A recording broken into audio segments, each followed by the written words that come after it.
Channel Varalakshmi creative channel.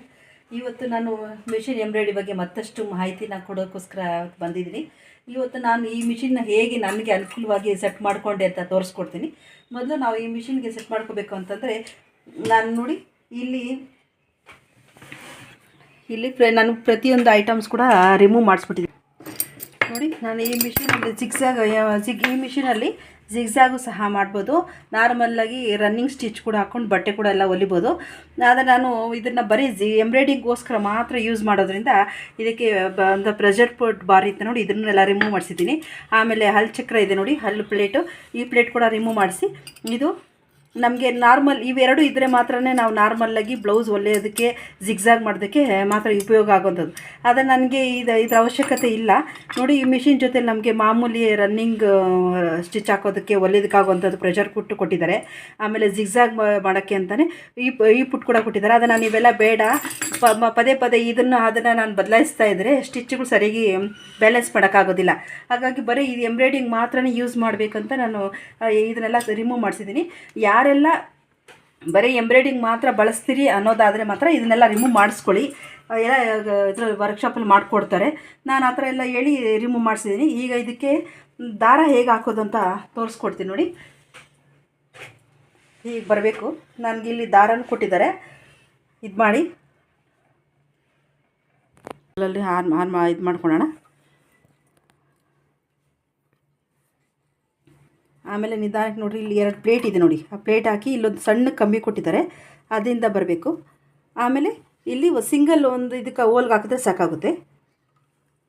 ನಂತರ ನೋಡಿ ಹಾಕಿ ನಾವು ಯಾವಾಗ ನಿಡಲ್ನ ಸ್ಟ್ರೈಟಿಗೆ ಈ ಜಿಗ್ಸಾಗ್ ಎಂಬ್ರಾಯ್ಡಿಂಗ್ ಮಾಡೋಕ್ಕೆ ಬಳಸೋ ಮಿಷಿನಲ್ಲಿ ಸೂಜಿ ಕಣ್ಣು ಯಾವಾಗೂ ಸ್ಟ್ರೈಟಿಗಿರುತ್ತೆ. ನಾವು ಹೊಲಿಯೋ ಮಿಷಿನಲ್ಲಾದರೆ ಈ ಹೋಲು ಸೈಡ್ ಇರುತ್ತೆ, ಲೆಫ್ಟ್ ಸೈಡಿಂದ ನಾವು ದಾರಾನ ಈ ಥರ ಆ್ಯಡ್ ಮಾಡ್ತೀವಿ.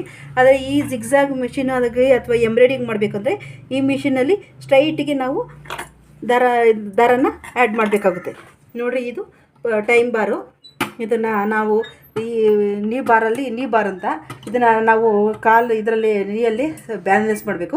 ಇದು ನಮಗೆ ನಂಬರ್ಸ್ ಮೂಲಕ ಕೊಟ್ಟಿದ್ದಾರೆ. 0, 1, 2, 3, 4, 5 ಅಂತ ಕೊಟ್ಟಿದ್ದಾರೆ. ಈ ಒಂದೊಂದು ನಂಬರಲ್ಲೂ ಒಂದೊಂದು ವಿಡ್ತಲ್ಲಿ ನಮಗೆ ಸ್ಯಾಟಿನ್ ಸ್ಟಿಚ್ ಬರುತ್ತೆ. 0 ಬಂದು ನಮಗೆ ರನ್ನಿಂಗ್ ಸ್ಟಿಚ್ ಬರುತ್ತೆ. 0 ನಾರ್ಮಲ್ ಸಿಂಪಲ್ ಸಣ್ಣಗೆ ಬೇಕು ಅಂದರೆ 1, ಸ್ವಲ್ಪ ಮೀಡಿಯಮ್ 2, 3 ಆ ಥರ. ನಾವು ಬ್ಲೌಸ್ಗೆಲ್ಲ ನಾರ್ಮಲಾಗಿ ಹಾಕಬೇಕು ಅಂದರೆ 4 ಹಾಕ್ತೀವಿ. Running stitch ball chain stone chain ball chain ಹಾಕ್ಬೇಕಂದ್ರೆ 1.5 ಪಾಯಿಂಟ್ ಇಟ್ಕೋಬೇಕು. ಸ್ಟೋನ್ ಚೈನ್ ಬರೀ ಸಿಂಗಲ್ ಸ್ಟೋನ್ ಚೈನ್ ಹಾಕ್ಬೇಕಂದ್ರೆ 2.5 ಪಾಯಿಂಟ್ಗೆ ಕುಳಿಸ್ಕೋಬೇಕು. ಎಲ್ಲ ಪೂರ್ತಿ ಟೋಟಲ್ 3 ಎಲೆಯನ್ನು ಹಾಕ್ತೀವಿ ಅಂತಂದರೆ ಮಿನಿಮಮ್ 4.5ಇಂದ 5ವರೆಗೂ ನಾವು ಬಾರ್ನ ಸೆಟ್ ಮಾಡಿಕೊಂಡು ನಾವು ಹಾಕಬೇಕಾಗುತ್ತೆ.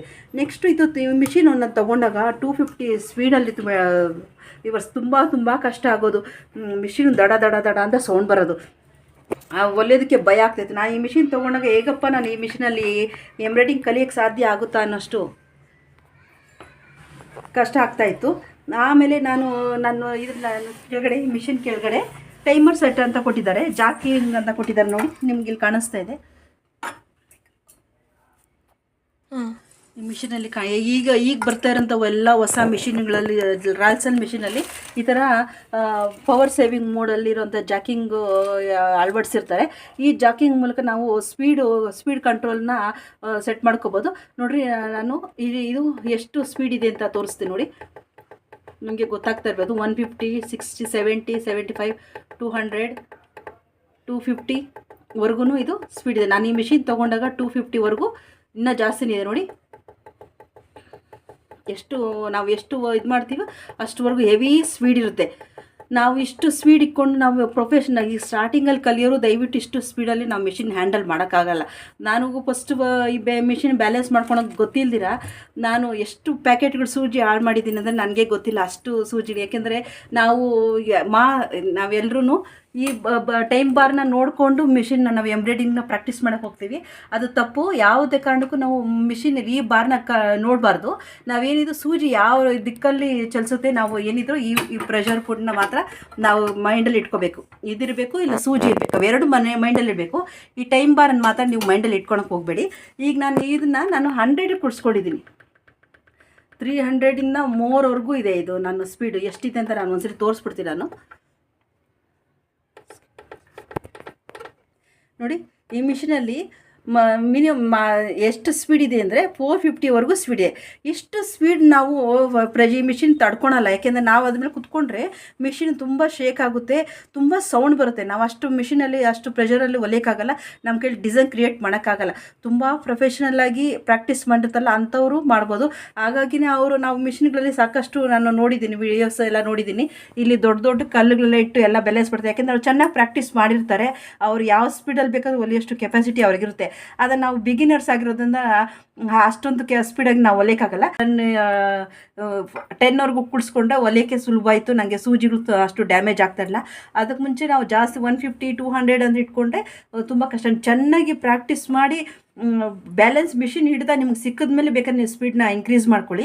ಅಲ್ಲಿವರೆಗೂ ನೀವೇನು ಅಷ್ಟು ಸ್ಪೀಡ್ ಏನು ಬೇಡ, ನಾರ್ಮಲ್ಲಾಗಿ ಪ್ರಾಕ್ಟೀಸ್ ಮಾಡ್ತಾಯಿರಿ.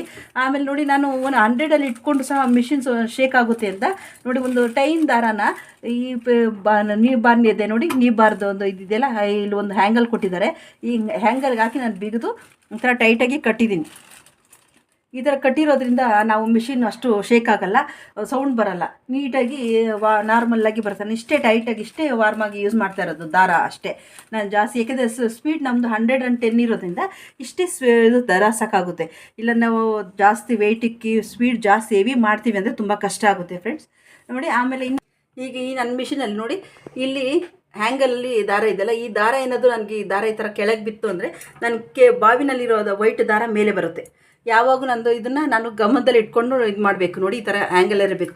ಕೆಲವ್ರಿಗೆ ಅದು ಅವಶ್ಯಕತೆ ಇರಲ್ಲ, ಅವ್ರು ಅದರಿಂದ ಅವರು ಇದು ಮಾಡಲ್ಲ. ಅವ್ರವ್ರ ಮಿಷಿನ್ ಅವ್ರಿಗೆ ಯಾವ ಥರ ಸೆಟ್ ಆಗುತ್ತೆ. ನನ್ನ ಮಿಷಿನಲ್ಲಿ ಮಾತ್ರ ನಾನು ಇದು ಹ್ಯಾಂಗಲ್ ಒಂದು ಸ್ವಲ್ಪ ರಿಮೂವ್ ಆಯಿತು ಅಂತಂದರೆ ನನಗೆ ವೈಟ್ ದಾರ ಎಲ್ಲ ಮೇಲೆ ಬರುತ್ತೆ. ಆಮೇಲೆ ಇಲ್ಲಿ ನೋಡಿ ಮಿಷಿನ್ ಹತ್ರ ಒಂದು ಸಣ್ಣ ಕಂಬಿ ಕಾಣಿಸ್ತಾ ಇದ್ದಿಲ್ಲ, ಇದಕ್ಕೂ ಸಹ ನಂದು ದಾರ ನೀಟಾಗಿ ಆ್ಯಡ್ ಆಗಿರಬೇಕು, ಇಲ್ಲಾಂದರೆ ಬಾವಿನಲ್ಲಿ ದಾರ ಮೇಲೆ ಬರುತ್ತೆ. ಆಮೇಲೆ ನೋಡಿ ಇದೆಲ್ಲ ಈ ಕೇಸಲ್ಲಿ ಒಂದು ಸಣ್ಣ ಕೊಕ್ಕಿ ಥರ ಒಂದು ಕಂಬಿ ಕೊಟ್ಟಿರ್ತಾರೆ. ಈ ಕಂಪಲ್ಸರಿ ಈ ಕೊಕ್ಕಿಯಿಂದ ನಾನು ದಾರ ಒಳಗೆ ಈಚೆ ಬಂದಿರಬೇಕು. ಅದೇನಾದರೂ ನಂಗೆ ಒಂದು ಸ್ವಲ್ಪ ದಾರ ಹಿಂಗೆ ಬಂದ್ಬಿಡ್ತು ಅಂದರೆ ದಾರ ಪದೇ ಪದೇ ಮೇಲೆ ದಾರ ಅಂತೂ ಇದರಲ್ಲಿ ಬರುತ್ತಂತ ಸೂಜಿಯಲ್ಲಿ ಬರೋದು ದಾರ ಕಟ್ ಆಗ್ತಾ ಇರುತ್ತೆ. ಹಾಗಾಗಿ ನಾನು ಇದನ್ನು ಕಂಪಲ್ಸರಿ ಪರೀಕ್ಷೆ ಮಾಡ್ಕೊತಾನೆ ಇರಬೇಕು. ಅಂತ ನೋಡಿ ಬಾವಿನ ಆ ಥರ ಆ್ಯಡ್ ಮಾಡಿದ್ಮೇಲೆ ಈ ಥರ ಸೌಂಡ್ ಬಂದರೆ ಕರೆಕ್ಟಾಗಿ ಕೂತಿದೆ ಅಂತ ನೋಡಿ. ಇವಾಗ ನಾವು ಮಿಷಿನ್ ಹೊಲಿಬೇಕಾದ್ರೆ ನಾವು ಯಾವುದು ಒಂದು ಸರಿ ಫಸ್ಟ್ ಪ್ರಾಕ್ಟೀಸ್ ಮಾಡ್ಕೋಬೇಕು. ಯಾವ ಥರ ನೀ ಬಾರ್ನ್ ಮಾತ್ರ ನಾವು ಪ್ರಾಕ್ಟೀಸ್ ಮಾಡ್ಕೊತಾ ಇದ್ದರೆ ನಮಗೆ ಚೆನ್ನಾಗಿ ಗೊತ್ತಾಗ್ತದೆ. ಯಾಕೆಂದರೆ ನಮ್ಮ ಕಣ್ಣು ಯಾವತ್ತೂ ಈ ನೀರು ಇದ್ರ ಮೇಲೆ ಟೈಮರ್ ಮೇಲೆ ಹೋಗಬಾರ್ದು. ನಮ್ದು ಏನಿದ್ರು ಇಲ್ಲಿ ನಾವೊಂದು ಲೀಫ್ ಡಿಸೈನ್ ಬರ್ಕೊಂಡಿದ್ದೀವಿ ಅಂದರೆ ನಾವು ಅಲ್ಲಿ ನೋಡ್ಕೊತಾ ಇರಬೇಕು. ಆಗಲ್ಲ ಎಷ್ಟು ನಾವು ಆ ಡಿಸೈನ್ ಕರೆಕ್ಟಾಗಿ ಮಾಡ್ಕೊಂಡು ನಾವು ಬಿಗಿನರ್ಸ್ ಆಗಿರೋದ್ರಿಂದ ಡ್ರಾಯಿಂಗ್ಸ್ ಬರ್ಕೊಂಡೇ ನೀವು ಪ್ರಾಕ್ಟೀಸ್ ಮಾಡಬೇಕು ಅಂತ ನಾನು ಕೇಳ್ಕೊತೀನಿ. ಚೆನ್ನಾಗಿ ಪ್ರಾಕ್ಟೀಸ್ ಆದಮೇಲೆ ನೀವು ವಿತೌಟ್ ಡ್ರಾಯಿಂಗು ಕೂಡ ಎಂಬ್ರಾಯ್ಡಿಂಗ್ ಮಾಡ್ಬೋದು. ಡ್ರಾಯಿಂಗ್ ಇಲ್ಲದ್ರೆ ಪರ್ಫೆಕ್ಟಾಗಿ ಬೇಗ ಕಲಿಯೋಕ್ಕೆ ಈಸಿ ಆಗುತ್ತೆ. ನೆಕ್ಸ್ಟ್ ವಿಡಿಯೋದಲ್ಲಿ ನಾನು ಬೇಸಿಕ್ ಸ್ಟಿಚಸ್ ಈ ಟೈಮರಲ್ಲಿ ಕೊಟ್ಟಿರೋಂಥ ನಂಬರ್ಗಳ ಮೂಲಕ ಯಾವ್ಯಾವ ಥರ ಸ್ಯಾಟಿನ್ ಸ್ಟಿಚ್ ಬರುತ್ತೆ, ಹೇಗೆ ಬರುತ್ತೆ, ಬೇಸಿಕ್ ನಾನು ಯಾವ ಥರ ಪ್ರಾಕ್ಟೀಸ್ ಮಾಡಿದೆ ಅಂತ ನಾನು ನಿಮಗೆ ವಿಡಿಯೋ ಮೂಲಕ ತೋರಿಸ್ತೀನಿ. ನಿಮ್ಗೆ ವಿಡಿಯೋ ಇಷ್ಟ ಆದರೆ ಲೈಕ್ ಮಾಡಿ, ಮತ್ತಷ್ಟು ಮಾಹಿತಿ ಬೇಕು ಅಂದರೆ ಕಾಮೆಂಟ್ ಮೂಲಕ ತಿಳಿಸಿ. ವಿಡಿಯೋ ಹೇಗೆ ಅನ್ನಿಸ್ತು ನಿಮ್ಗೆ ಇಷ್ಟ ಆದರೆ ಫ್ರೆಂಡ್ಸ್ ಜೊತೆ ಶೇರ್ ಮಾಡಿ, ನನ್ನ ಚಾನಲ್ನ ಸಬ್ಸ್ಕ್ರೈಬ್ ಮಾಡ್ಕೊಂಡು ನೋಡಿ, ನಾನು ಎಂಕರೇಜ್ ಮಾಡಿ ಅಂತ ಕೇಳ್ಕೊತ ನಾನು ಇವತ್ತನ್ನು ಕಾರ್ಯಕ್ರಮ ಮುಗಿಸ್ತೀನಿ. ವಿಡಿಯೋ ಇಷ್ಟೇ ಫ್ರೆಂಡ್ಸ್. ಇವತ್ತು ಮಿಷಿನ್ದು ಬಗ್ಗೆನೇ ನಾನು ಇಷ್ಟೊಂದು ಮಾಹಿತಿ ಕೊಟ್ಟಿರೋದು. ನೆಕ್ಸ್ಟ್ ನಾನು ಯಾವ ಥರ ಪ್ರಾಕ್ಟೀಸ್ ಮಾಡಿದೆ, ಬೇಸಿಕಲಿ ಯಾವ ಥರ ಪ್ರಾಕ್ಟೀಸ್ ಮಾಡಿದೆ ಮಿಷಿನ್ ನಾನು ತೊಗೊಂಡಾಗ ಅದನ್ನ ನಾನು ಎಷ್ಟು ಬೇಗ ಕಲಿತೆ ಅಂತ ನಾನು ತೋರಿಸ್ತೀನಿ. ಏಕೆಂದರೆ ನನಗೆ ಟೈಮ್ ಇಲ್ಲ, ಆದರೂ ನಾನು ನೈಟಲ್ಲಿ ಪ್ರಾಕ್ಟೀಸ್ ಮಾಡ್ತಿದ್ದೆ 1 ಅವರು.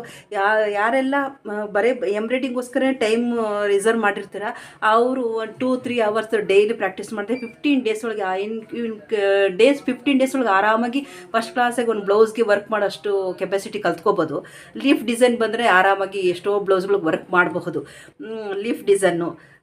ಲೀಫ್ ಡಿಸೈನಲ್ಲೇ ಸುಮಾರು ಬ್ಲೌಸ್ಗಳು, ಸುಮಾರು ಇದು ಅವರ ಥರ ಡಿಸೈನ್ಸ್ನ ಕ್ರಿಯೇಟ್ ಮಾಡ್ಬೋದು ನಾವು. ಹೇಳ್ಬೇಕು ಅಂದ್ಕೊಂಡೆ. Watching friends, thank you. ನನ್ನ ಚಾನಲ್ನ ಸಬ್ಸ್ಕ್ರೈಬ್ ಮಾಡ್ಕೊಂಡು ನೋಡಿ. ನನ್ನ ವಿಡಿಯೋ ಇಷ್ಟ ಆದರೆ ಲೈಕ್ ಮಾಡಿ, ಫ್ರೆಂಡ್ಸ್ ಜೊತೆ ಶೇರ್ ಮಾಡಿ. Thank you for watching friends.